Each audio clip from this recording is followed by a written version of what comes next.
Oui, je vis selon le rythme du soleil.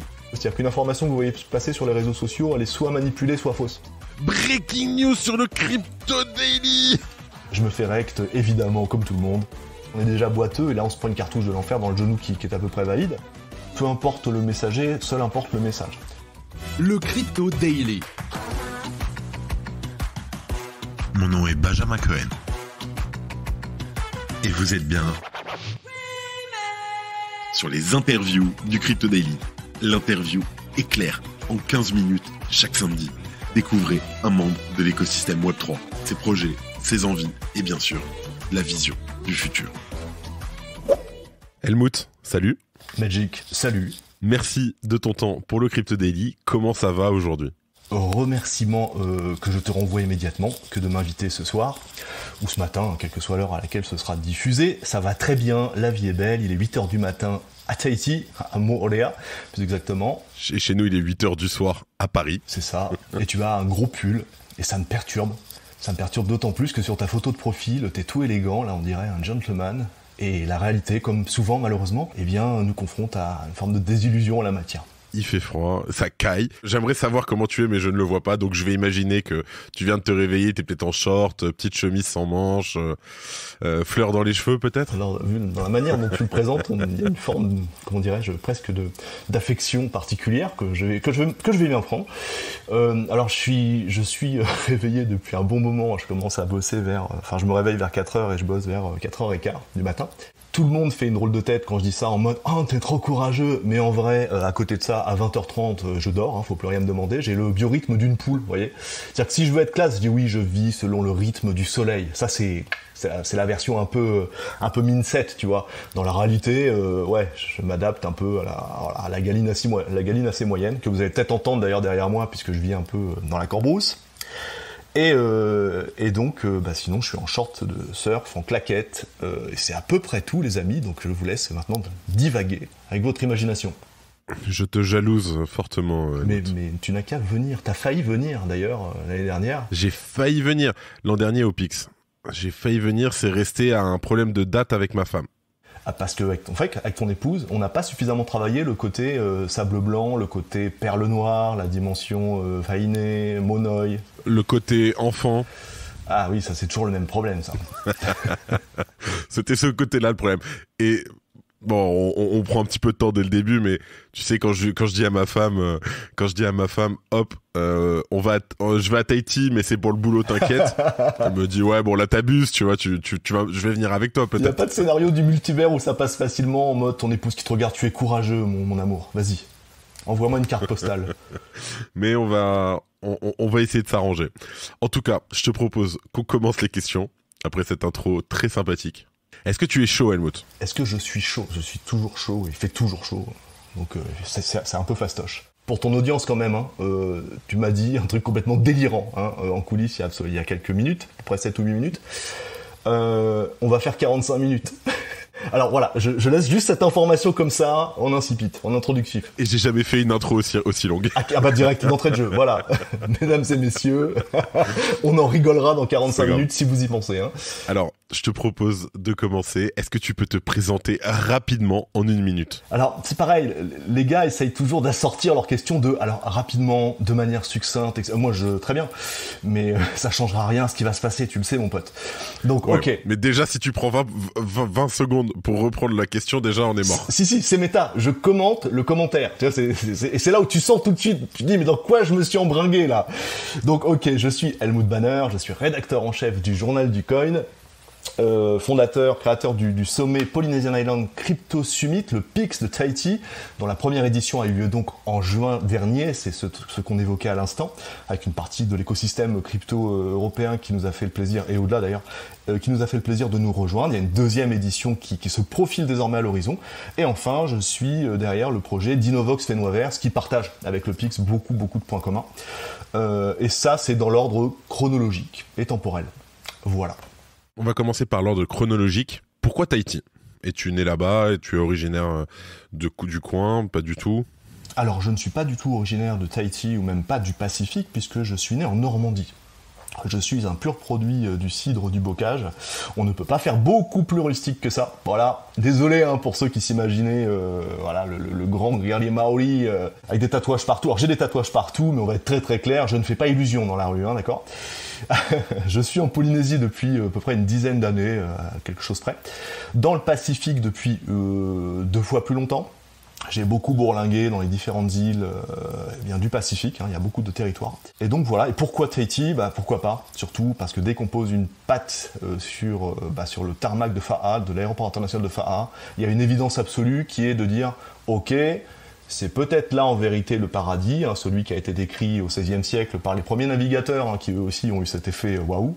Et puis une fois qu'on s'installe un petit peu et qu'on a passé plus d'1 heure à Tahiti ou en Polynésie française, on se rend compte que c'est pas tellement pour la Polynésie française qu'on va rester, mais surtout pour les Polynésiens. Parce que les gens ici sont extraordinaires. Et au-delà du cliché de la carte postale, les vainés, la plage, les perles, etc., la coco, c'est surtout cette valeur humaine qui fait que je suis resté, parce que d'habitude, avec mon épouse, on bougeait beaucoup, tous les 2-3 ans, on changeait de mission, on changeait d'environnement. Eh bien pas là. Donc là, je suis définitivement ce qu'on appelle piqué au tiare. Le tiare, c'est la fleur qui sent très très bon là, de Tahiti, que vous connaissez tous. On est piqué au tiare, c'est-à-dire on est complètement accro. T'arrives à avoir un petit accent. J'entends un accent un petit peu quand tu utilises des mots. Ça, ouais, j'imagine que c'est on parlait de Picardie, je sais plus dans quel contexte, là, il y a quelques instants. Oui, pour le Pix, potentiellement. C'est un autre sujet. Je pense que c'est un peu comme quand tu vis genre au Québec ou dans le Nord pendant plusieurs années, tu finis par... Helmut, est-ce que tu as une citation qui t'accompagne dans la vie ? Alors, une citation qui m'accompagne... alors, je vais rester assez classique, comme toutes les citations à la con, quoi. Mais il se trouve que c'est aussi une citation qu'aime beaucoup une de nos Miss Tahiti, qui est devenue Miss France il y a 3 ans, et qui disait ensemble, seul on va plus vite, mais ensemble on va plus loin. Et je trouve que ça match fort avec la communauté Web3 et tous nos sujets d'intérêt qui nous réunissent ce soir. C'est une citation que j'aime beaucoup et que j'utilise aussi assez souvent, donc je partage là-dessus. Dans mes bras, Magic. On a juste 12 000 km d'écart ? C'est à peu près ça, ouais. Bon, bientôt. C'est quand la dernière fois que t'es revenu sur le territoire français ? Bonne question. La dernière fois que je suis venu en France, c'était il y a 3 ans, je crois. Pour des événements familiaux qui n'étaient pas rigolos, mais oui, c'était la dernière fois. Bon, en espérant une prochaine fois pour des événements un peu plus heureux. Tout à fait. Par contre, je vais être parfaitement transparent. J'ai un amour évidemment immodéré de ma patrie d'origine, et de la langue française aussi de manière plus large, et de la culture qui va avec, et des gens d'une façon générale. Maintenant, je suis pas empressé de revenir vivre en France ou y évoluer, c'est très très clair. Imaginant ton cadre, je peux l'entendre. J'essaye surtout de faire venir le reste du monde chez moi, en fait, de manière extrêmement égoïste. Tu vois. Le gars, il a la flemme. Ah ouais, fiou, quoi. Complètement fiou, c'est la Moi, je peux pas venir en France, mais venez-vous, vous savez quoi, démerdez-vous. Vous d'abord, déjà, on va voir, et puis ensuite, peut-être, on envisagera. De toute façon, vous allez rester pour la plupart, donc c'est hyper confortable comme situation. Bien sûr. Moi, j'ai entendu que notre ami Malo, il veut aller là-bas et plus jamais repartir, là. Oui, alors Malo était avec nous. Alors Malo, c'est un des artistes NFT français que vous suivez, je l'espère, sur les réseaux sociaux. Si c'est pas le cas, faites-le. Il était là pour le Pix, on l'a fait monter sur scène pour incarner finalement cette nouvelle génération de jeunes artistes du numérique qui se servent intelligemment des NFT, qui ne sont pas des affreux outils du plagiat, comme beaucoup malheureusement d'artistes le pensent encore. Et Malo va revenir là dans quelques temps pour s'installer de manière plus durable et nous aider d'ailleurs pour Pix 2. Il rangera les chaises. Et Malo est d'ailleurs aussi le graphiste du Crypto Daily.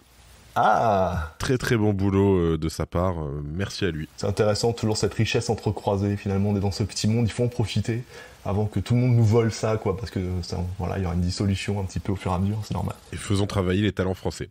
Allez, let's go Helmut, ça fait 10 minutes, on y va. Actuellement, qu'est-ce que tu fais en tant que rédacteur en chef du Journal du Coin ?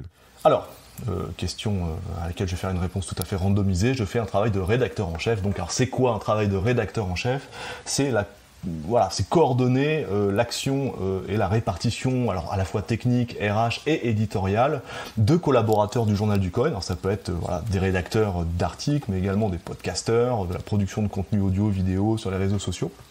L'idée étant de maintenir une position éditoriale cohérente et, reconnaissable, qui incarne finalement la ligne du journal du coin, à la fois accessible au grand public, mais en même temps en capacité de donner une densité au contenu à destination de publics un peu plus de niche, que ce soit des développeurs ou que ce soit des gens qui veulent s'insérer professionnellement. Par exemple, dans le sujet crypto et Web3, on a typiquement un job board qui vient d'être lancé. Et bien, pour les gens qui veulent faire cette fameuse transition Web3, dont beaucoup de personnes rêvent parfois en secret, l'idée c'est d'accompagner ça. On vient également de lancer des produits plus accessibles justement pour le grand public, lexique, encyclopédie, tout ça. Ça fait partie de l'assiette éditoriale qui constitue le journal du coin. Et en tant que rédac-chef, mon job, assisté du directeur de publication qui par ailleurs est le patron du média, donc Grégory, assisté du reste de l'équipe, c'est de coordonner la production de ces contenus au jour le jour. Tous les jours on est sur le pont, il n'y a pas de jour de fermeture. C'est pas trop difficile avec le décalage horaire de gérer ça ? Merci pour cette question Magic, merci parce qu'elle est hyper intéressante et en plus elle sert une position qui est la mienne depuis des années, qui est de dire quand on bosse de l'autre côté du monde, immédiatement, spontanément, quand on ne connaît pas, on se dit mais c'est pas possible. Tu dors pendant que les gens bossent, et réciproquement, t'es loin, c'est complexe, etc. Et en réalité, alors d'une part, dans la réalité formelle, sensible, factuelle du truc, ça fait des années que je le fais, donc même au-delà de ce que je peux exposer dans un instant, il y a une réalité sur le fait que ça fonctionne, puisque c'est efficient. Et surtout, en réalité, évidemment, il y a des contraintes à prendre en compte, puisque la période, pour faire simple, entre 9h du matin et 16h l'après-midi, où je suis en train de compter les moutons, je suis moins présent forcément, mais il y a aussi de nombreux avantages. À savoir le fait que typiquement, grâce à cette répartition géographique, il n'y a pas que moi, mais je suis la position la plus extrême et je suis rédac-chef, on a une couverture H24, c'est-à-dire qu'on est vraiment, on couvre l'intégralité de différents fuseaux de l'actualité, notamment américaine, notamment asiatique, dont on sait qu'elle anime beaucoup le sujet crypto, pour ne pas dire essentiellement. Donc ça permet aussi d'incarner un modèle dont on parlait beaucoup durant le sommet PIX, qui est le follow the sun. La Polynésie, en fait, très éloignée, au milieu du plus grand océan du monde, très décalée de tout le monde, apparemment on pourrait se dire, les gens ils sont paumés là-bas, et puis ils plantent des cocos, et puis ils suivent le mouvement. Et en réalité, grâce à l'internet, d'une manière générale, et aux approches Web3 avec la décentralisation, le fait que le travail en remote, c'est presque, pour ainsi dire, devenu un fait culturel, on se rend compte que les Polynésiens, ils dorment pas pendant que vous dormez. Donc on est capable de maintenir l'activité, et c'est valable autant pour de l'éditorial, du média, de la production de contenu. Un article, il peut s'écrire autant à 2h du matin qu'à 2h de l'après-midi, en équivalent France. Sauf si on est sur des breaking, etc. Bien évidemment, je vais pas rentrer dans le détail de la nature d'une news. Il y a la breaking, il faut que ça sorte dans la minute, et puis il y a l'actualité qui peut souffrir d'attendre quelques heures avant d'être publiée, mais il y a tout un tas de jobs dans l'industrie, numérique d'une manière générale, et Web3 en particulier, c'est ce qui nous intéresse, qui se passionnent pour le fait qu'ils peuvent avoir des équipes qui bossent entre guillemets en 3-8. Tout ce qui touche KYC par exemple, tout ce qui va toucher au service client, parce que c'est gentil mais c'est désincarné quand même encore maintenant. Donc avoir de vraies personnes qui traitent vraiment de l'information et qui vont te répondre quand tu as un problème sur ton exchange favori parce que ton retrait est pas validé, c'est pas mal d'avoir des gens français, francophones, au bout du fil, littéralement. Et ça, c'est un modèle qu'on a beaucoup mis en valeur durant le PIX, c'est un modèle qu'on incarne maintenant avec des projets comme le Fénoaverse, pour dire, ok, on est complètement à l'inverse de tout le monde, mais c'est un immense avantage concurrentiel, même pour vous. Tout ça pour dire qu'en tant que rédac-chef, ça fonctionne aussi. Ça fonctionne aussi parce que tout le monde joue le jeu, c'est-à-dire que je pourrais être dans une boîte traditionnelle qui me dirait, bon, t'es gentil Helmut, mais là c'est pas possible, on a besoin, t'es cadre, on a besoin que tu sois opérationnel pendant le temps opérationnel des équipes. Mais il se trouve que dans notre écosystème, les dites équipes, elles aussi, elles travaillent jusqu'à 2h du matin. On est tous vous voyez le modèle qu'on suit. On n'est pas traditionnel dans tous nos schémas, et notamment dans celui-là. Donc je me retrouve à bosser, moi, à 2h l'après-midi avec des gens de la team qui sont en France, mais c'est leur moment d'inspiration. Là, du coup, on peut traiter l'info, éditer, publier, etc. Effectivement, tu vois, je l'avais pas vu comme ça, mais oui. Make sense. Comment est-ce que tu t'es intéressé aux crypto et au Web3 la première fois ? C'était quand ? Alors c'était vers début 2016 de mémoire pour à peu près la période. Et c'était de la manière la plus rageante possible parce qu'en fait je me suis retrouvé à expliquer le sujet pour des gens qui n'étaient pas moi. Alors la bonne nouvelle, c'est qu'il m'est arrivé un truc que j'essaye de faire rechercher justement à mes rédacteurs, qui est quand vous expliquez un sujet ou que vous faites un article sur un projet que vous ne connaissiez pas une heure avant, si le projet est vraiment cool et si vous faites bien votre boulot, normalement, au bout de 2 heures de rédaction, vous êtes vous-même hypé. Et là, vous avez compris quelles étaient les implications et vous vous dites, mais waouh. Eh bien, c'est un peu ce qui s'est passé à l'époque. Alors, contexte historique, petit rappel du contexte historique, 2016, voilà, on est vraiment dans cette période, Ethereum vient de sortir, Bitcoin vient de subir une espèce d'énorme correction de près de 80% déjà à l'époque de sa valeur, passant de $1000 aux alentours de 230. Alors les chiffres sont pas bons, mais vous avez à peu près l'échelle. C'est aussi la période où Tim Draper vient d'acheter les bitcoins de Silk Road au FBI sous les colibés des gens, parce que précisément il a pris moins 80% dans les gencives dans les 12 mois qui ont suivi. Et ces sujets-là, dans le cadre de mon métier d'avant, qui touchait en fait à tout ce qui était conseil stratégique aux entreprises, j'avais vocation à les vulgariser. Donc c'est quoi Ethereum, pourquoi c'est pas Bitcoin, en quoi c'est différent, qu'est-ce qu'un smart contract, c'est quoi une DAO. Donc je me suis retrouvé à expliquer à des décideurs politiques, économiques, un peu le sujet, en me hypant au passage, et mon moment d'épiphanie date de ce travail finalement, le côté mais ok, c'est pas juste un sujet techno nouveau random, ou c'est pas un nouvel outil pour faire mieux ou plus vite qu'avant. C'est nouveau, c'est absolument extraordinaire, ça va changer le monde, au sens le plus fondamental qui soit. Donc ça date de ça. Et puis s'agissant de la question de à quel moment tu deviens une espèce de spéculateur frénétique, ça date en gros de 2017, soit à peu près le pire moment pour rentrer dans le moment de marché de cette époque-là, puisque je rentre sur Bitcoin, mi-2017. Je vis évidemment la hype délirante de la fin du bull run, fin 2017, début 2018. Je me fais rect, évidemment, comme tout le monde. Encore une fois, faut pas imaginer que les gens qui ont un peu d'ancienneté sont meilleurs que vous, si vous venez de débarquer. On est tous des humains, on est tous soumis au même démon. Donc, mais non, voilà, pour répondre à ta question, ça date de là. Quelle est la première crypto que tu as achetée? De l'Ethereum. À quel prix? Autour de $180, je dirais. Sans garantie, honnêtement, mais après, c'était à peu près l'idée. Et quand est-ce que tu as acheté ton premier EGLD? Déjà, ça s'appelait pas EGLD, ça s'appelait ERD. C'était presque un shitcoin tellement il y en avait des quadrillions. Peut-être pas quand même, mais dans l'idée. Au moment du launchpad Binance, je dirais, en termes de temporalité, ça doit nous renvoyer à toute fin 2018, début 2019, quelque chose comme ça. Je la sens pas du tout orientée, ta question, c'est ça qui est bien. Pas du tout, c'était une question comme ça, je me suis dit on va en parler. Tout à fait au hasard complet, prenons cet altcoin par exemple. Je comprends même pas comment ça s'est retrouvé là, tu vois. Comment c'était le crypto Twitter au début? Français. C'était quoi l'ambiance? C'était qui les acteurs principaux déjà? Alors en fait, je pourrais pas tellement, j'ai pas de réponse vraiment documentée à cette question parce que j'étais pas des masses sur Twitter au départ. J'étais plutôt sur Reddit, j'étais plutôt sur Bitcoin Talk, et finalement mon jump dans Twitter s'est fait assez récemment. Toute proportion gardée, encore une fois, début 2018, je devais avoir un compte qui traînait, qui a sauté d'ailleurs, parce que je devais faire des airdrops avec, vraiment le truc parfaitement dégueulasse. Donc, mais sinon, pour des témoignages, on va dire, sur l'historiographie autour du crypto Twitter, il faudrait presque plutôt demander à Grégory Guittard, donc le patron de JDC, qui passera peut-être sur ton émission, un de ces quatre, je t'y encourage. Et lui, à mon avis, si tu lui posais cette question, il te répondrait que c'était extrêmement bitcoiner, finalement, Twitter CTFR, à l'époque. À l'époque, tu sais, l'impression de parler entre gens de 70 piges, avec une logique de niche, alors à la fois beaucoup plus tech qu'aujourd'hui, on va le dire, et puis aussi avec des tendances peut-être plus politisées, avec ce qui va avec le truc très bien, tout est politique dans la vie, c'est pas un gros mot, mais aussi les dérives qui vont avec, les luttes de Chapelle, on n'a pas inventé ça la semaine dernière, avec Ordinals. À qui tu penses? À qui, personne en particulier, j'ai pas de connaissance justement des gens qu'il y avait à l'époque, donc ça te rappelle personne? Tu penses à personne là? Parce que je vois que ton compte il a été fait en juillet 2018. T'interagissais, c'était déjà qui? Il y avait déjà, je sais pas, Power Asher, peut-être Doc Marmotte. Oui. Ok. Il y avait, alors Doc Marmotte, je l'ai pas trop vu à ce moment-là. Pas parce qu'il n'était pas là, mais pour des questions d'interaction. Twitter, au départ, je le crée vraiment comme un outil, comme une sonde pour faire de la documentation, pour avoir accès aux sources d'informations et aux courants qui parcourent les réseaux sociaux, qui sont extrêmement trompeurs, c'est le moment de le rappeler. C'est-à-dire que c'est l'écume des jours, les réseaux sociaux, c'est-à-dire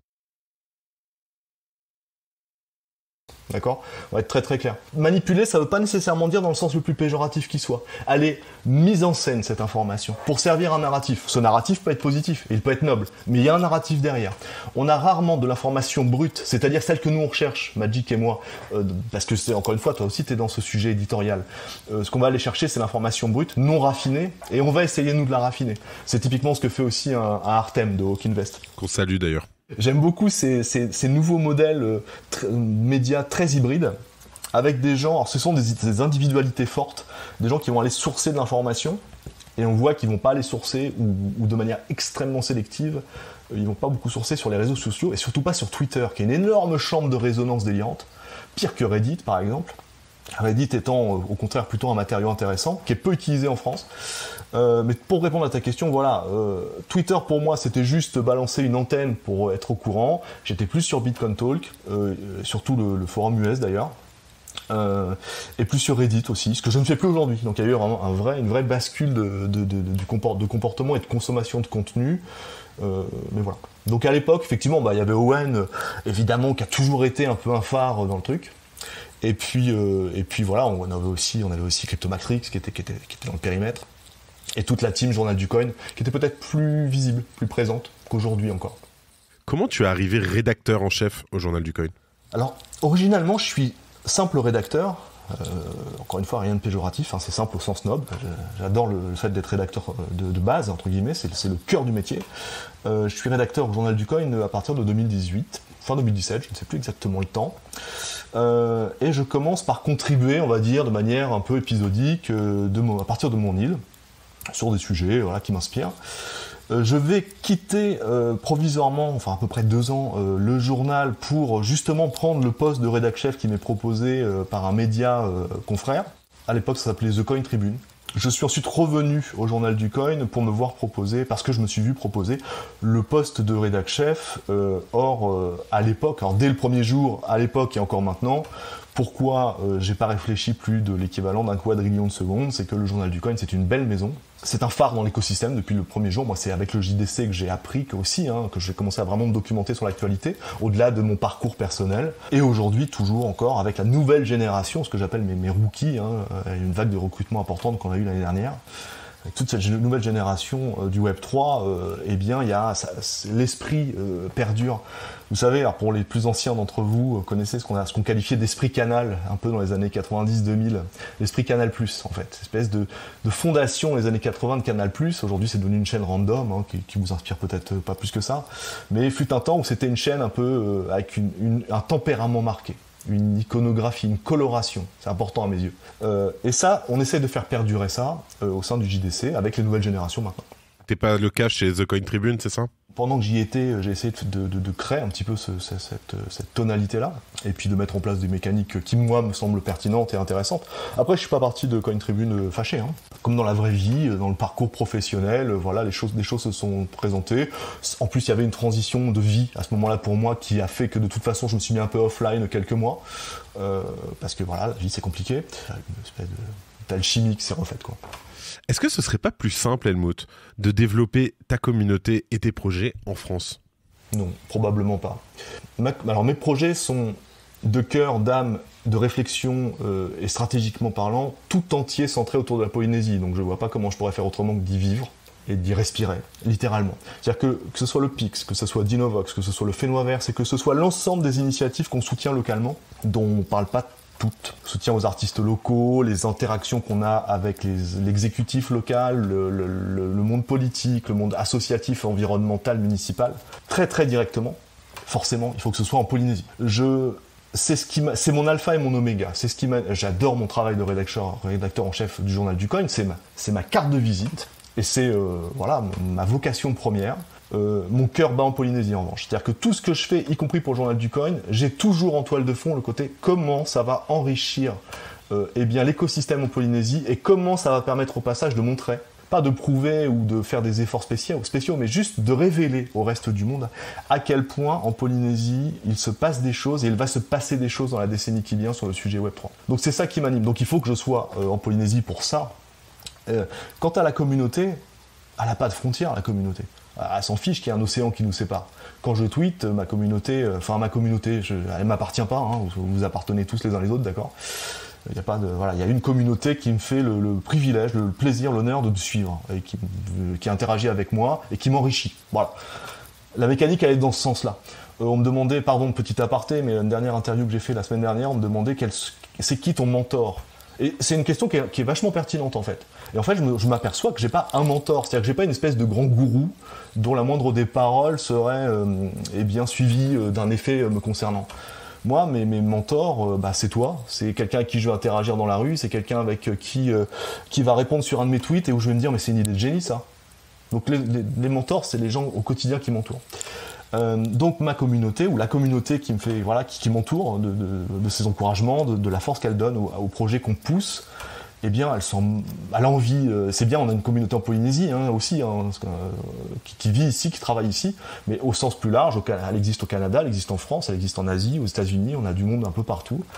Je vois aucun obstacle en fait, je vois que des canaux, en fait, des passerelles qui se jettent à travers le globe. Voilà.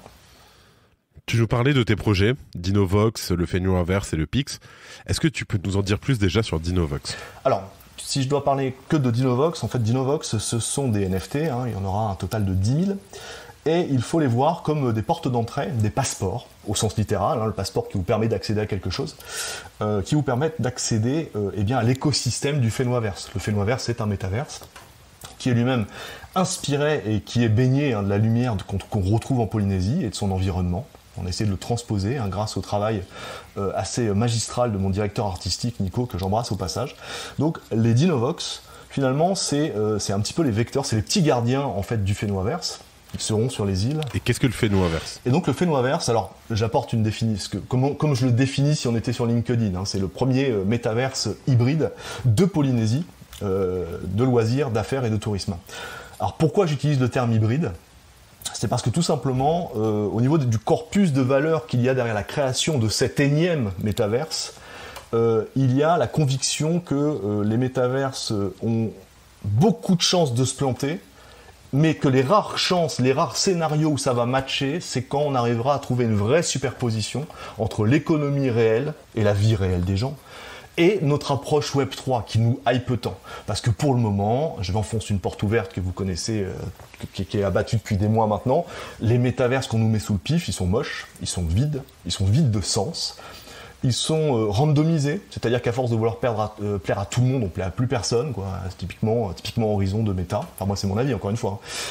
Vous pouvez entretenir un autre avis. Donc le Fenwayverse, il est fondé sur différentes idées. Alors la première idée, c'est cette hybridation, cette volonté d'être sur un modèle qu'on qualifie de Web 2.5, si vous connaissez un petit peu, c'est-à-dire le fait, la conviction que le Web 3, c'est l'avenir, certes, mais que pour autant, ça va pas se passer de manière soudaine, ça va se passer de manière graduelle, intégrée, en accompagnant avec le plus de précautions, de temps et de pédagogie possible les acteurs traditionnels, qui nous regardent dans le meilleur des cas sans comprendre, et dans bien souvent le pire des cas, avec beaucoup de méfiance, dès qu'on parle de NFT, etc. Donc on doit travailler sur la sémantique, sur le wording, sur la manière dont on présente les choses. On doit accompagner les gens avec bienveillance, avec solidarité, montrer, avant de dire on va faire ci, ça va être ça, c'est l'avenir, il faut qu'on démontre des choses, qu'on les prouve, qu'on les expose ensuite. Et c'est tout le propos du Fenwayverse, qui à la fois en tant que modèle Web3 de métaverse a vocation à donner du sens à la notion même de métaverse, mais également de promouvoir au passage la Polynésie en tant que destination, en tant qu'environnement d'affaires et en tant que zone d'acclimatation au Web3. C'est-à-dire que soudainement, non seulement tu vas pouvoir apprendre à faire des trucs dans le Web3, c'est quoi des NFT, comment tu peux commencer à imaginer tes premières DAO pour ta marque, etc. Et en plus, tu vas faire ça dans un environnement qui est féerique, au sens vraiment littéral, qui est l'environnement polynésien. Donc on joue vraiment sur beaucoup de tableaux superposés, et dans tout ça, les Dinovox, la collection de NFT Dinovox va être une... Alors le Fenwayverse sera libre d'accès, il sera possible d'y venir en tant que simple touriste, simple visiteur, mais pour y détenir en propre, parce que c'est toute la puissance des NFT, c'est ce que j'appelle l'ultra-propriété, vous détenez vos actifs numériques. Pour y détenir une propriété, c'est-à-dire typiquement un terrain, pour y créer une expérience, pour y construire, au sens littéral, des bâtiments, pour agrémenter vos parcelles, qu'on appelle des fa'apu, il faudra avoir des NFT Dinovox. Alors c'est non seulement un modèle économique qui semble pertinent, mais d'autre part, c'est aussi un use case pour les gens qui vont découvrir le sujet. Ils vont, pas à pas, grâce à ces NFT, apprendre un petit peu à croître dans cet environnement. Si je me trompe pas, tu développes tout ça sur EGLD, Multiversix. Pourquoi développer sur Multiversix Alors, on pose évidemment assez régulièrement la question. Et je pars tout de suite dans des grandes envolées sur le choix techno, l'ergonomie de l'environnement qu'il propose, l'intégration des outils. Mais finalement, je m'aperçois qu'il y a une vraie bonne réponse à ça. Et elle est toute simple. Et la réponse à cette question, c'est Xportal. Aujourd'hui, quand je parle crypto, quand je parle blockchain, quand je parle Web3, NFT, tout ce que vous voulez, smart contract à des gens, eh bien je m'aperçois que si j'ai 3 minutes dans un ascenseur, Xportal me permet de faire le job. Je peux montrer comment on détient un NFT, je peux montrer comment on fait un swap de token, je peux montrer ce qu'est un token, je peux montrer une messagerie décentralisée, expliquer pourquoi c'est important, je peux montrer une identité décentralisée, le hero tag et pourquoi c'est important. Je peux montrer l'actualité crypto, je peux montrer les cours crypto, tout ça sur un smartphone. Simple, efficace, avec juste un bout de 4G, un peu d'électricité, ça fonctionne. C'est le seul outil purement crypto Web3, même si on peut disserter ensuite sur l'absence de centralisation, l'incarnation du projet Multiversix par son équipe, le fait qu'il soit lead. En 3 minutes, je peux expliquer ça à quelqu'un à partir de zéro. Alors, c'est une façon de parler, les amis. En vrai, en 3 minutes, dans un ascenseur qui est fermé, j'espère juste que le réparateur va arriver. C'est quand même très long, 3 minutes dans un ascenseur. Ça fait 180 secondes. Tu vois, c'est ce moment gênant de silence de 180 secondes. Donc là, tu peux sortir Xportal et dire tu connais les Dinovox, tu vois. Donc c'est très cool. Tu connais Mediamine, c'est mon maître à penser. Donc, pourquoi Multiversix ? Parce que Xportal. Et bien évidemment, la réponse à ça, la vraie réponse est beaucoup plus large. Xportal, c'est une des briques d'intégration très intéressante pour ce qu'on veut faire avec le Fenoverse, parce que le Fenoverse a vocation à être très accessible. Multiversix, s'il y a bien un truc qu'on peut pas leur reprocher, c'est qu'ils multiplient les efforts pour se rendre accessible à des enfants, à des gens de 6 ans ou à des grands-mères. J'entends les critiques qui leur sont souvent adressées. Je trouve que certaines sont parfois fondées, mais qu'on aime bien aussi dans notre petit écosystème se balancer des caillasses au visage.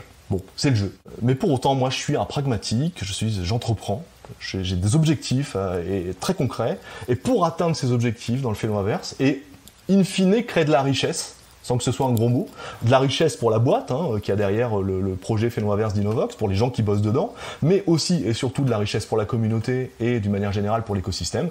Je veux des outils qui fonctionnent. Je connais bien les technos d'une manière générale. Pas toutes, je suis par exemple pas extrêmement au point sur tout ce qui touche à Starknet, il faudrait que je me mette à jour, mais je connais bien les écosystèmes Cosmos, je connais bien NIR, je connais bien Avalanche, je connais bien beaucoup d'environnements. Aucun de ces écosystèmes, même si je les aime d'amour pour certains, ne propose un banger comme Xportal. Donc finalement c'est ça ma réponse. De quand ça date Fenoverse et Dinovox ? L'idée, l'inception de Dinovox, parce qu'au départ c'est juste des dinosaures, et après l'histoire a dérapé, ça date d'à peu près 1 an et demi. Et comme souvent les grandes idées, c'est parti de n'importe quoi. C'est parti d'un concours que j'avais organisé sur mon Twitter, pour le coup, pour changer ma photo de profil. Voilà. La noblesse des petits débuts, vous connaissez ? C'est vrai que ta photo de profil est un Dinovox. Exact. Le chef des Dinovox, d'ailleurs. Il y a 1 an et demi, l'application Xportal n'existait pas, Helmut. C'était Maillard. Donc déjà, Maillard, tu utilisais le use case ? Oui. J'utilisais Maillard, à mon avis, même depuis le Day One. C'est drôle parce que maintenant ça a l'air super ringard Maillard, alors que il y a encore 3 mois, quand tu l'avais, tu disais ouais, c'est quand même très fonctionnel. On chambre beaucoup Xportal parce que on rappellera quand même qu'on est dans les 2 premiers mois d'une application. Encore une fois, on aime bien critiquer, mais on rappellera qu'à l'échelle technologique, c'est que dalle, 2 mois pour une application aussi complexe, formellement parlant. Donc ça merdoie, c'est pas encore optimisé, il manque des bouts. Et il y a déjà de très beaux chiffres. Il y a plus de 2 millions d'utilisateurs, a priori, ou de téléchargements en tout cas. Même si là, pour le coup, on peut considérer qu'un utilisateur égale un téléchargement, parce que là, autant tu peux avoir de multiples adresses publiques ou sur un écosystème, autant l'application en elle-même, tu as un téléphone, tu l'as dessus quoi. Je ne mets pas particulièrement souvent en avant, dans le cadre d'Innovox et Fenoverse, le côté « Regardez, on te construit sur Multiversix, venez, JLD, Benjamin, to the moon, soon », tout ça. Je le fais pas. Alors je le fais pas par tempérament, parce que j'aime pas trop justement cette espèce d'hystérisation ou de polarisation du débat. Parce que quelque part, dans notre écosystème, quand tu choisis A, finalement, t'as tous les mecs de B qui t'expliquent que c'est de la merde, et les mecs de A te disent « mais pourquoi tu discutes avec les types de B, c'est des sales cons ?» Ça me gonfle à titre humain et à titre intellectuel. Et je trouve que de toute façon, mais ça encore une fois, c'est une conviction personnelle que vous pouvez parfaitement ne pas partager, on se compartimente déjà bien assez dans la vraie vie, dans tout un tas de domaines. Je trouve que c'est dommage de s'enfermer dans un écosystème de construction quand on porte un projet qui, normalement, par nature, est supposé toucher tout le monde. Autrement dit, j'utilise parfois une métaphore à la con, qui est de dire, quand j'invite mes voisins dans ma villa que je viens de me faire construire pour une fête, et pour leur proposer de l'interaction humaine de qualité, et pourquoi pas parler business, je vais pas tout de suite leur dire, alors tu sais que pour reconstruire ma cave, j'ai utilisé tel maçon et tel électricien, et je trouve que ceux que t'as choisi de ton côté, moi j'aurais pas choisi eux, tu vois, parce que niveau décentralisation, et puis c'est bizarre, ils font trop de marketing, gna gna gna. Ce qui m'intéresse, c'est la baraque. Elle est solide, elle est conviviale, elle peut accueillir plein de monde et je peux accueillir dedans. Après, on peut parler entre nous sur des points spécifiques de « il est cool ton maçon quand même, il est cool ton électricien ». Pourquoi pas, machin, tout ça. Mais ça doit être un sujet d'arrière-garde. Et ça doit pas être le sujet. Je veux pouvoir inviter des gens qui bossent sur Ethereum, sur le Phénoaverse, des gens de l'écosystème Cosmos, des gens, et on l'a fait d'ailleurs, hein, quand on accueille des artistes dans le cadre de ce qu'on appelle les méta-vernissages de Dinovox, des artistes qui exposent leurs œuvres NFT, on leur dit pas mais attention, hein, il faut que ce soit sur Xportal, il faut que ce soit Multiversix. C'est mieux s'ils le font parce que ça nourrit le travail qu'on fait, mais ce n'est pas une obligation absolue. Merci d'écouter le Crypto Daily. Pourquoi le Pix et surtout quand a lieu la nouvelle édition? Alors je commence déjà par la réponse à la deuxième question. When Pix, ça a été révélé il y a quelques semaines. La deuxième édition du Sommet Pix se déroula entre mi-février et mi-mars. C'est une première pour le podcast Le Crypto Daily, grosse alpha. Mais pas du tout, en plus, j'ai fait un article il y a un mois qui le dit. Calme-toi, Je sais, j'avais juste envie de le dire comme ça. Donc, la prochaine édition se passera au premier trimestre 2024. Je ne peux pas malheureusement encore et toujours être plus précis parce qu'on vise un site exceptionnel, c'est ce que je répète à chaque fois, vraiment, et qu'ils sont très très regardants sur tout un tas de choses. On doit passer en commission de sécurité, notamment au niveau municipal. On va quand même occuper 4000 m². Ça par contre c'est de l'alpha mon pote Magic. 4000 m². Hein. Ah voilà. Donc on aura... Breaking news sur le Crypto Daily. 4000 m², mesdames et messieurs, pas 2000, pas 3000, je dis bien 4000. Donc ça va être un giga Pix 2, avec surtout 3 composantes, alors que Pix 1 c'était entre guillemets que 3 jours de conférences et de panels. On aura toujours ces conférences et ces panels d'accès gratuit, c'est entièrement gratuit, hein. Première édition, c'était 3 jours, on offrait même les petits déj dans un hôtel de luxe, gratos. Hein. C'est-à-dire, trouvez ça ailleurs dans le monde, les amis. Hein. Bref. Donc c'est pour ça, c'est cher de venir nous voir. Certes, par contre, une fois que tu es sur place, tu lâches plus. Voilà, tu te fais pas défoncer par le billet d'entrée. Et donc pour Pix 2, on aura toujours cette approche, cette culture-là, de manière à se rendre accessible à quiconque le souhaite. On aura d'ailleurs une demi-journée, deuxième Breaking Magic, on aura une demi-journée consacrée aux universitaires, mais surtout aux scolaires, avec les écoles de Polynésie. Breaking news pour le Crypto Daily. Il y aura des tout petits. On est content de l'apprendre. C'est pas très dégène tout ça, hein, désolé les amis. Mais non, il faut. Donc il y aura une composante, là par contre purement beaucoup plus business que la première fois, avec un village crypto où les projets pourront venir exposer leurs produits, leurs services, faire des ateliers de VR pour ceux qui le souhaitent, etc. Exposer leur métaverse pour ceux qui en ont un, leurs produits pour ceux qui en ont un. Et enfin, on aura quelque chose d'assez inédit. En tout cas, c'est parfaitement inédit en Polynésie. Et je pense assez inédit tout court. C'est-à-dire que la troisième composante du Pix, du Pix 2, qui sera aussi sur 3 jours, c'est qu'on aura une large esplanade, les 4000 m², mes amis, sur lequel on accueillera des exposants. Des exposants essentiellement polynésiens qui pourront être à la fois des artisans, des artistes, mais également des associations, des municipalités, des entités administratives. Voilà, de la restauration, de la confection, etc. Mais c'est top, ça nous permet de rencontrer vraiment Alors déjà, de venir découvrir. Expérience humaine absolue pour les gens qui viendront de l'extérieur, parce que les Polynésiens sont un peu habitués, hein, bien évidemment à ça. Par contre, si vous venez de l'extérieur, vous allez vivre une expérience humaine, commerciale, d'imprégnation complète. Mais surtout ces gens-là, ces acteurs de l'écosystème économique, tout ce qu'il y a de plus traditionnel, parce que je parle du vendeur de fruits, je parle du vendeur de perles au bord de la route, hein, d'accord ? Pour ceux qui connaissent la Polynésie, c'est vraiment ça. Ces acteurs, on va leur proposer de venir exposer, dans le cadre de Pix 2, gratuitement, avec simplement 2 contreparties. La première contrepartie, ça sera qu'ils aient un engagement minimal sur un geste éco-responsable. Parce qu'il se trouve que Dinovox, via sa fondation, et le programme Grau for the Planet, promeut l'éco-responsabilité et soutient les associations de biodiversité, de sauvegarde de la nature et d'éco-responsabilité d'une manière générale. Donc on demandera aux exposants simplement d'avoir une démarche minimale, proactive. Ça peut être de l'emballage recyclable, on part pas sur des choses délirantes, hein. Juste une démarche. Et surtout, le deuxième ingrédient qu'on demandera, c'est que les modèles économiques, commerciaux, soient assortis d'une composante crypto ou Web3. Ça peut être évidemment l'acceptation des paiements crypto, typiquement par Xportal, ou par un wallet, sur LN, Bitcoin ou Ethereum, MetaMask, hein, encore une fois, agnostisme. Il ne s'agit pas d'enfermer les gens. Ou ça peut être l'intégration des NFT à un modèle artistique d'un artiste local qui veut exposer ses œuvres, ou un peu de DAO pour les associations qui commencent à s'y acclimater. Et toute entité qui souhaitera venir à la condition, 1, qu'elle soit un minimum éco-responsable, et 2, qu'elle intègre durant simplement 3 jours un modèle économique issu du Web3, est la bienvenue. Ça veut dire quoi dans l'opération ? 1, on va bien s'amuser, il y aura plein d'expositions. 2, on va prouver un modèle au reste du monde. polynésien d'une part, mais global. C'est-à-dire qu'on va pas juste dire, mais crois-moi frère, c'est l'avenir. Les paiements crypto, regardez, ça va vite, regardez, c'est trop bien, regardez Bitcoin, machin, nouvelle monnaie mondiale. On va exposer des modèles économiques pertinents, fonctionnels, qui vont permettre aux commerçants de gagner un peu plus d'argent que s'ils n'étaient restés que sur du paiement fiat ou sur du paiement carte bleue. Parce que c'est ça le sujet. Excuse-moi, mais comme ça, eux aussi, tu les incentives à l'importance du Web3 et à ce qu'ils peuvent y gagner directement. C'est ça. C'est une très bonne... C'est bien réfléchi. Quel avantage j'en tire? On s'en fiche de l'idéologie. On s'en fiche de se dire « Ouais, ça me passionne, c'est l'avenir ». Un commerçant, tu vas pas le convaincre en lui disant « Bon bah abandonne ton DAB, abandonne tes moyens de paiement classiques, regarde ça, c'est la crypto, c'est l'avenir ». Tu vas simplement arriver en disant « Tu veux récupérer 10 à 15% de chiffre d'affaires que tu n'aurais pas eu sinon ? Utilise une application de paiement crypto fiat ». Et regarde comment ça fonctionne, c'est facile. Et tout ça, on va l'accompagner bien évidemment dans le cadre de ce qu'on appelle la Pix Academy. Voilà. Bouge pas, petite pause, je prends mes billets, on reprend. On a une petite question perso de l'artiste Gotsa, Helmut. Oui. Aimes-tu et pratiques-tu la pêche au harpon? Non, j'aime pas harponner les bestioles qui ne m'ont pas fait de mal, donc non. Voilà, Gotsa.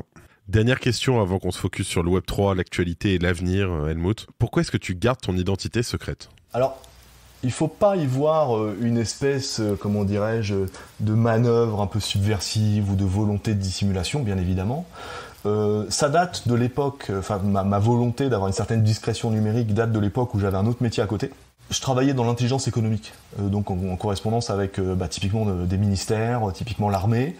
Donc en vrai, il se serait rien passé, les amis, hein, on va être très très clair. Simplement par excès de précaution, il m'a semblé important d'avoir une identité numérique dédiée à mes bouffées délirantes dans le sujet crypto, qui maintenant sont devenus évidemment mon activité principale et essentielle, et c'est tout le reste qui me semble délirant, vous voyez. Donc je suis discret par nature, et puis ça s'est fait mécaniquement, et puis finalement ça matche beaucoup avec certaines valeurs que j'ai, certaines convictions, certains standards, notamment celui que peu importe le messager, seul importe le message. J'aime pas l'incarnation. J'aime pas que les gens disent bah c'est Helmut Banner, du coup faut faire. Ou faut pas faire d'ailleurs. Je veux que ça soit les idées qu'on met en avant, moi et les gens qui veulent bien m'accompagner et me soutenir, qui retiennent l'attention des gens, pas ma personne. On s'en fiche de qui je suis, et encore plus de ma tronche, clairement. Hein. Je suis un mec tout ce qu'il y a de plus random, il n'y a vraiment rien à raconter. Vous serez déçus pour ceux qui me verront. Bon, t'es un Normand à Tahiti, c'est tout.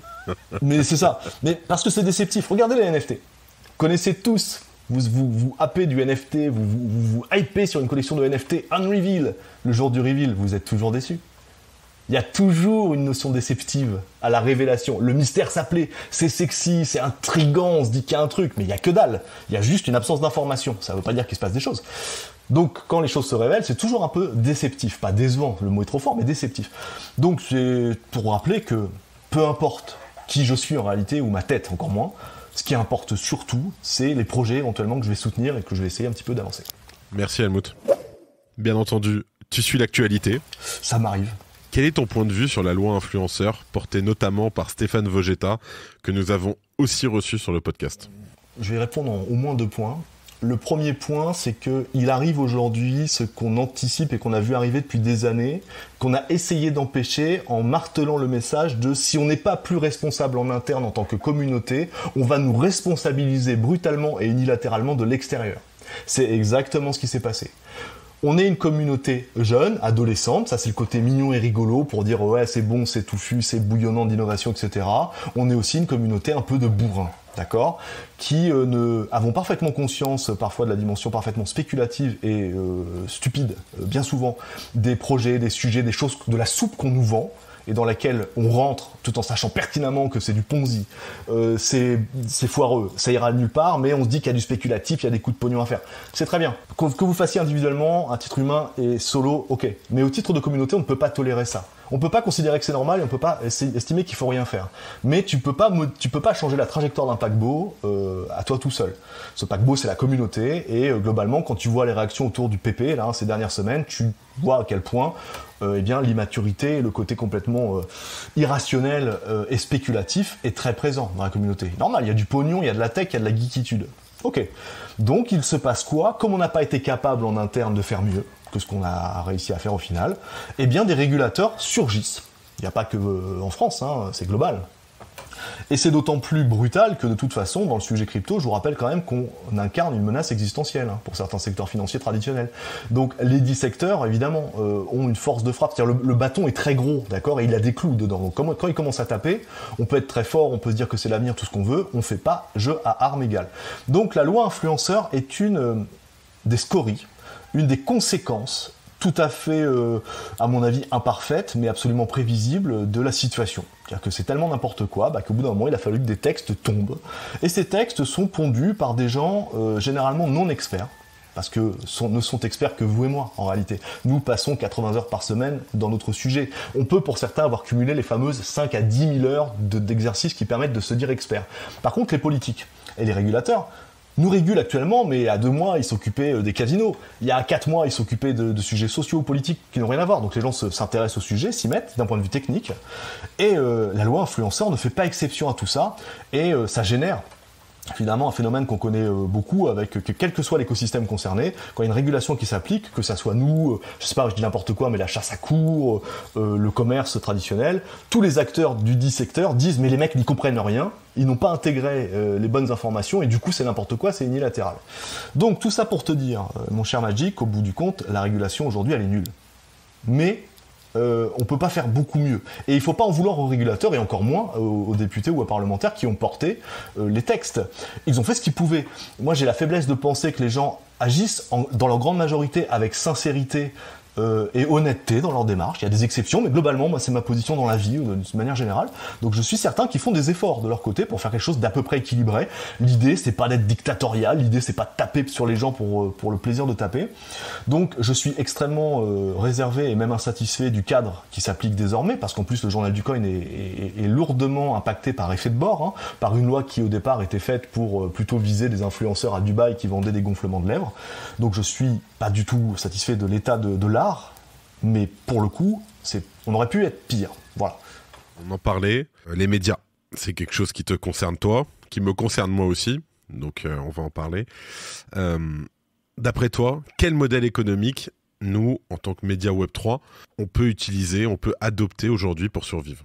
Alors il y a plusieurs approches qui vont dépendre de la culture en fait des entrepreneurs qu'il y a derrière, des moyens aussi, parce que certaines stratégies nécessitent d'avoir des moyens. Or les moyens, c'est pas ce qu'il y a de plus en ce moment. On est tous un peu exsangues à cause de l'écosystémique. C'est-à-dire que tout ça évidemment, parce que les emmerdes ça vole en escadrille, comme vous le savez, tout ça arrive au pire moment. C'est-à-dire donc il faut faire avec. On se rappelle que Luna c'était il y a 1 an. C'est ça, et on continue à cracher des dents, d'accord, on est tous d'accord. Et même si on a la conviction que ça va se retourner, parce que l'économie n'a pas attendu la crypto pour n'être que cyclique, d'accord, vous inquiétez pas. Ce sera peut-être différent, tout ce qu'on voudra, mais ça repartira d'une manière ou d'une autre. Par contre, est-ce qu'on aura survécu d'ici là ? C'est ce que je dis souvent, c'est ce qu'on se dit souvent en interne, le job aujourd'hui c'est de survivre. C'est pas de faire des choses extraordinaires et c'est encore moins de faire des profits faramineux, c'est juste de tenir le coup. On l'a déjà vécu avec le JDC en 2018, on le revit, seulement cette fois-ci c'est différent dans le mauvais sens du terme. Donc il faut réfléchir à de nouveaux modèles économiques, effectivement, de croissance et plus immédiatement de préservation de la vie, tout simplement. Donc il existe plusieurs pistes. Ces pistes, c'est soit une redéfinition éditoriale du modèle économique, c'est-à-dire évoluer vers des choses qui n'ont plus du tout besoin de dépendre du marketing et du commercial pour tenir. Mais cette hypothèse de travail, qui est fonctionnelle, nécessite une redéfinition complète du modèle sous-jacent à un média. Typiquement, le JDC fonctionne en pure player, donc on n'est qu'un site internet et en accès intégralement gratuit. Donc on réadapte et on a des projections de modèles, effectivement, sur de nouveaux services qui seront accessibles sur abonnement et qui seront du coup, mécaniquement parlant, exempts de contenu promotionnel. Parce qu'encore une fois, c'est pas propre à la crypto, ça, c'est propre à la presse d'une manière générale. Soit on a un média entièrement gratuit qui est financé par la publicité, soit le média est payant, ce qui lui permet d'avoir une ligne éditoriale complètement libre, y compris radicale d'ailleurs. Il y a ça, il y a la possibilité de se diversifier, c'est-à-dire devenir ne plus être seulement un spectateur en tant que média, mais devenir un acteur de l'industrie. Ça peut se décliner de plein de manières, hein. Devenir un acteur du staking par exemple, de la gestion de notes, ça peut être de faire du conseil, ça peut être créer des contenus différents de nature par exemple de conférences, de l'accompagnement, de formation, etc. Et puis il y a tous les items digitaux que tu connais bien aussi toi Magic, voilà, typiquement se déployer sur des newsletters, sur des contenus un peu plus premium, eux-mêmes payants, ou eux-mêmes offrant ce qu'on appelle des canaux d'acquisition commerciaux différents, pour vivre différemment. Mais l'équation est compliquée et personne n'a la formule magique pour l'instant. Hein. Donc, et puis sinon, dernier modèle, il y a le fait de partir. Hein. C'est-à-dire que même si un des narratifs au travers des différentes semaines autour du drama loi influenceur était de dire la loi s'applique à quiconque s'adresse au public français, si vous avez quelques notions en droit, vous savez que l'extraterritorialité, il n'y a que les Américains qui y arrivent vraiment. Hein. Si t'es au fin fond d'un pays non coopératif, tu fais bien ce que tu veux. Hein. Je dis pas que c'est ce qu'on fait, je dis pas qu'il faut le faire. Je dis simplement que le modèle existe. Comment tu considères les banques traditionnelles aujourd'hui, Helmut ? Est-ce que tu crois qu'elles seront encore là demain ? Oui. D'une manière générale, je suis rarement partisan en faisant du passé table en marbre, excusez-moi. Bref, on vidange tout ce qui existe parce que c'est tous des pourris et on repart à zéro sur une page blanche parce que vous allez voir, c'est différent. Je suis plus, convaincu qu'il y a une forme de progression darwinienne, les choses qui fonctionnent et qui s'adaptent perdurent, et les nouvelles innovations qui valent le coup, font la différence et s'injectent naturellement dans l'existant. Donc, je suis pas non plus partisan les grandes méchantes banques. Pareil, c'est pas binaire le monde, les amis. Et vous voyez, vous prenez 100 banques aujourd'hui à travers le monde, européennes, américaines, asiatiques, vous allez avoir des banques crypto-friendly, des banques qui vont être vent debout sur le sujet, notamment il y en a certaines françaises, on a de la chance, d'autres qui sont entre deux. Et par ailleurs, ce qu'on constate, et ça aussi tu le constates au titre médiatique, quand on suit l'actualité, c'est qu'il y a deux grosses mécaniques ces dernières années. C'est d'une part de très gros acteurs crypto qui, conscients de tout ça, vont chercher à faire l'acquisition de partenaires bancaires, parfois très anciens, pour devenir des banques, non pas à partir de zéro, mais simplement en se greffant à l'existant. Et on a la mécanique inverse, qui est plutôt celle d'en ce moment, puisque là on peut ramasser par terre tous les fruits tombés au sol, puisque personne n'en veut. On a des banques tradies qui rentrent en participation, en shares, en actions, sur des acteurs crypto, parce qu'ils ont compris que ça allait booster leur modèle économique. Donc je crois plus en ça, je crois plus en de nouveaux types de banques, les fameuses néobanques crypto, ou Web3, ou décentralisées, ce que vous voulez, qu'en une annihilation pure et simple des banques. Comment tu décris la crypto à ta grand-mère ? Alors, je le fais pas parce que ça n'a pas le moindre intérêt, très honnêtement. Je vais plutôt lui décrire ces nouveaux usages du numérique. C'est une bonne réponse. C'est un peu un des trucs, explique-moi comme si j'avais 6 ans. Si t'as 6 ans, tu t'en fous de la crypto, tu joues au Playmobil. Si c'est franchement ma grand-mère, je lui souhaite d'être tranquille et puis de simplement évoluer dans un écosystème sain et fonctionnel. Donc la crypto, on s'en fout. Par contre, les nouveaux usages du numérique, ce qu'on qualifie de Web3, je trouve que c'est un angle plus intéressant. Comment t'expliques le Web3 à ta grand-mère ? Alors c'est pareil, ma grand-mère, j'explique surtout comment fonctionne la tablette La Poste ardoise, vous voyez, qui permet d'avoir accès à Internet avec un vrai conseiller postal qui la rappelle s'il y a un problème. Donc le Web3, il est loin. En revanche, d'une manière générale, le Web3, il est difficile de vraiment le valoriser et l'expliquer sans prendre vraiment le minimum de temps pour expliquer ce qui sous-tend le web aujourd'hui, et notamment les grosses puissances qui le possèdent en réalité. Les GAFAM, voilà. Et le fait que tes data, c'est-à-dire qui tu es, ton identité, ton âme numérique, tu la détiens pas. Et elle coûte des sous, et c'est pas toi qui les gagnes ces sous. Donc en gros, le Web 2 c'est ça. Le Web 2 c'est le règne des GAFAM, qui se gavent de nos données, et le Web 3, finalement, c'est des valeurs différentes et des modèles technologiques qui vont permettre à l'individu de se réaccaparer du pouvoir, de la souveraineté et, pourquoi pas, monétiser ces nouveaux pouvoirs et cette nouvelle souveraineté à son propre profit, le tout en s'appuyant sur quelque chose qui est de l'ordre du communautaire, c'est-à-dire c'est pas égoïste finalement le Web3, c'est-à-dire que présenté comme ça on pourrait se dire en gros du coup c'est que pour ta pomme plutôt que pour Google. C'est pas tellement ça, il y a plus une espèce de sous-jacent autour de la notion communautaire presque tribale, c'est-à-dire que paradoxalement le Web3 c'est beaucoup de nouvelles technologies qui ont l'air très compliquées et très chiantes, mais le Web3 remet beaucoup l'individu et sa communauté au centre du jeu. Et ça, c'est un angle qui me plaît bien, qui, à mon avis, d'ailleurs, est fonctionnel pour toute initiative, qu'elle soit NFT, crypto, tokenisation, DAO, etc. Donc c'est un peu mon angle, c'est un peu ce que j'utilise pour présenter la chose. Merci Helmut. Il nous reste une dernière question avant l'éclair, comme on appelle ça. Est-ce que tu peux me donner 2 défauts de Multiversix ? Beaucoup trop incarné. Ça, c'est à mon avis le plus gros défaut de la verticale Multiversix. C'est pas propre à eux, c'est presque applicable aussi à des acteurs même aussi gros qu'Ethereum. Autrement dit, c'est le projet Ethereum, la crypto-monnaie, le crypto-actif, ce que vous voulez, vous l'appelez comme vous voulez, est tellement représenté par une équipe ou un individu ou un groupe d'individus que si cet individu ou ce groupe d'individus faillit, même à titre moral, simplement à titre moral, l'écosystème va en souffrir. Personne ne peut abîmer Bitcoin sous cet angle. Il n'y a pas de CEO de Bitcoin qui pourrait tomber sur un scandale sexuel qui ferait que soudainement Bitcoin est infréquentable. C'est pas le cas des autres projets qui sont incarnés, et Multiversix c'est ultra incarné. Quand on est amateur comme moi du truc, on considère que c'est un moindre mal parce que ça permet aussi une direction managériale du projet efficace. Mais le défaut que j'y vois, c'est une espèce de gouroutisation. Voilà, Benjamin, Minkou, son frangin, la team. Il y a quand même une espèce d'aveuglement presque religieux autour de la poindre de ces déclarations.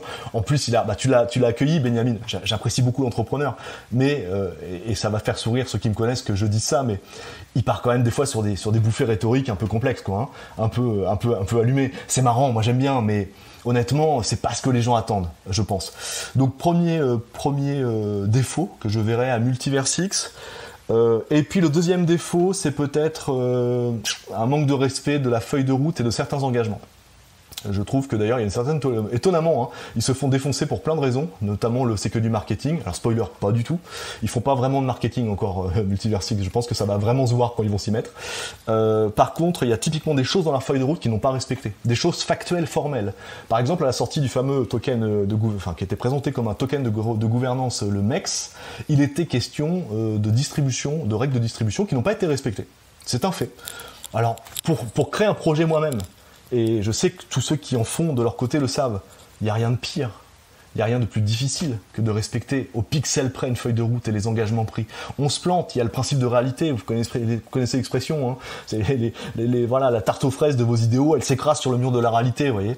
Là c'est pareil. Je ne connaissais pas. Oui, faites ce que vous voulez de cette citation. Donc un projet aussi colossal que Multiversix qui s'étend en toutes les directions, et d'ailleurs c'est drôle parce qu'avec Dinovox et Fenoverse, finalement, je passe dans ces traces-là, et à la fois, j'identifie les défauts qu'on peut reprocher à Multiversix pour le côté, il y a des trucs qu'ils nous ont dit qu'ils n'ont pas fait, il y a des trucs qu'ils avaient dit qu'ils feraient qu'ils ont fait différemment, ou carrément laissés pour compte, mais je vois comme c'est dur. Donc, je suis un peu tolérant avec ça, mais formellement, il y a des choses sur lesquelles ils n'ont pas engagé, quoi. Helmut, merci. Merci à toi, Magic. L'interview est terminée. Il nous reste les petites questions rapides. C'était un peu bavard, mais ok. C'était notre record d'interview. Bravo. Mais je suis impatient de la réécouter. J'ai beaucoup aimé, moi, en tant que spectateur. J'ai beaucoup apprécié. En tout cas, allez, on se fait les questions rapides. Allez. France ou Polynésie ? Polynésie. Virtuel ou IRL ? IRL. Cryptost ou Coin Academy ? Cryptost. Rémi ou Magali ? Magali. Cryptic ou Raptor ? Cryptic. Dinovox ou le journal du coin ? Journal du coin. Crypto ou fiat ? Crypto. Bitcoin ou Multiversix ? Bitcoin. Podcast ou newsletter ? Podcast. C'est terminé. Rémi et Magali, ça a dû être dur quand même, hein. Oui, mais bon, c'est tout le problème des questions. Ta mère ou ton père Rémi et Magali qui sont deux super rédacteurs du journal du coin. 1000%. Bravo pour leur super taf. Mais bon, Magali, c'est mon adjointe et c'est sur elle que je m'appuie beaucoup, donc je ne savais pas, mais... Voilà, forcément, petit bonus pour ça. Helmut, merci d'avoir accordé aux auditeurs et à moi-même une partie de ton temps et de ta matinée. Tu as vécu l'interview. À qui le tour maintenant ? J'apprécie particulièrement et l'individu et son entreprise, pour le coup, parce que ça a un lien aussi avec la Polynésie. C'est Jean Meyer, le patron de Débloc. Débloc App, ancien de Revolut. Démarche très intéressante, très pertinente, point de vue approche business, sur le modèle bancaire, puisqu'il s'agit d'un mix entre un wallet non custodial, donc évidemment le Saint Graal pour nous, mais associé aussi à un compte bancaire, tout ce qu'il y a de plus classique, avec un IBAN, etc. Donc moi ça me parle beaucoup, ça me parle d'autant plus qu'il pourra déployer ça en Polynésie, et ici engagé, donc c'est devenu soudainement un de mes meilleurs amis. Eh bien écoute, très bien.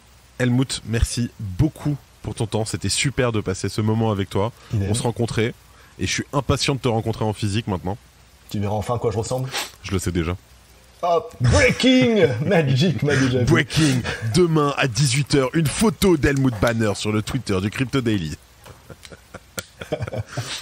En tout cas, merci beaucoup. C'était Helmut Banner sur le Crypto Daily. Et moi, je vous dis à très vite. C'était Benjamin pour le Crypto Daily. Merci et à très vite.